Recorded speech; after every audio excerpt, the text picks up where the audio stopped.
Rand Paul joins me now. Senator, thanks for jumping on the show with us tonight. Do you feel vindicated? Absolutely. Well, yeah, but it's not really about me. It's ultimately about the safety of the country and the world. You know, if 5 million people died from a virus that came out of a lab, wouldn't we want to know? Wouldn't we want to try to prevent this from happening again? You know, they've experimented with other viruses that are much more deadly. This virus has been very deadly, but it's got a 1% mortality. What if you had a virus that had a 15%? They're also experimenting with the MERS virus. This is a coronavirus from the early 2000s that had a 50% mortality. And here's what they say. They still to this day are trying to get around the truth. They say, well, it was unexpected that it gained function.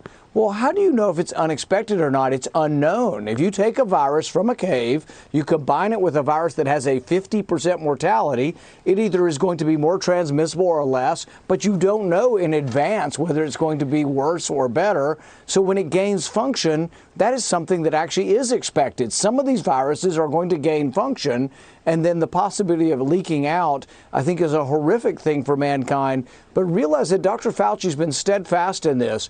He said early on, even back to 2012, that should a scientist catch one of these diseases and spread it as a pandemic, that the collective accumulation of science would be worth the deaths of the people who die. And that's the question people need to ask him, but nobody on the left will ask him, was it worth 5 million people dying?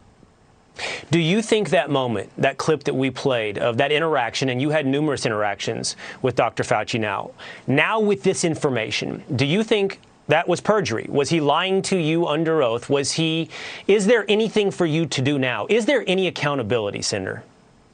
It's not only me. Many, many scientists are coming forward who are experts in this area saying, yes, they've been funding gain of function. He's been parsing words. He's been sort of kind of going around the subject, and he never fully explains why it's not gain of function.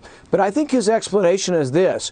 Oh, it was inadvertent. We didn't know they were going to gain function. Well, that's what a gain of function experiment is. You don't know when you combine two viruses if it'll be more deadly, but it might be.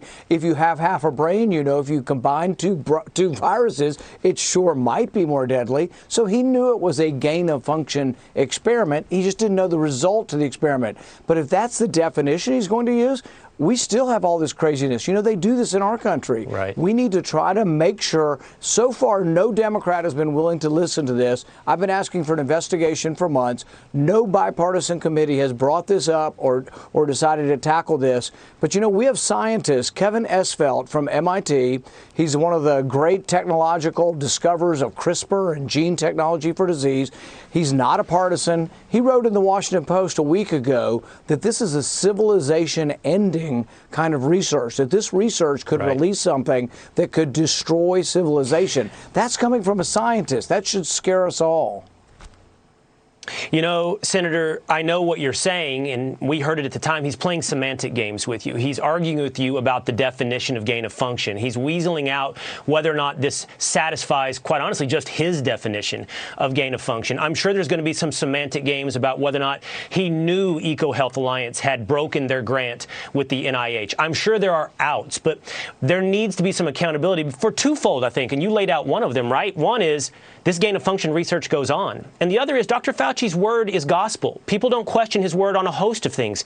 So I have to ask you one last time, is there anything you can do to force accountability? Well, we've referred him already to the Department of Justice, but this is a very partisan Department of Justice. That's really they have a big problem. You've heard of domestic terrorism with moms at the school board meetings. So I think they're going to be spending time going after moms and parents complaining about what they're teaching at school. But I don't know if they have time to go after Dr. Fauci for lying. And no, he should be. He should be held accountable because what we have developed is a system of health care in our country where doctors are afraid to speak out because they'll cut off their research funding, where doctors who have talked about innovative treatment to try to help people survive COVID are being lectured and told, we'll take your license. This is the kind of thing, this top-down centralization of medical authority that's not good for the country. It's also not good for innovation because in a crisis like this, a doctor will stumble upon something that really works, and we may well learn from that, but not if the doctor is told you'll be fired if you do anything outside the algorithm. Senator, if he won't be investigated and he won't be fired, should Dr. Anthony Fauci resign? Without question. And the biggest lack is for lack of judgment. He continues to think that we should fund research in China. As we speak, EcoHealth is still getting money for research in Wuhan. There's a project from 2020 to 2025 that, to my knowledge, Anthony Fauci is still in favor of funding. He says that's where the bat viruses are. We got to go there, without any kind of understanding or comprehension that perhaps the Chinese Communist military or government isn't the same as dealing with a democratic government elsewhere in the world. He hasn't really realized that that might be a problem, and they actually might have, not just unintentional problems, but actually might have intended or intend to create things that would be very damaging to the world. Right.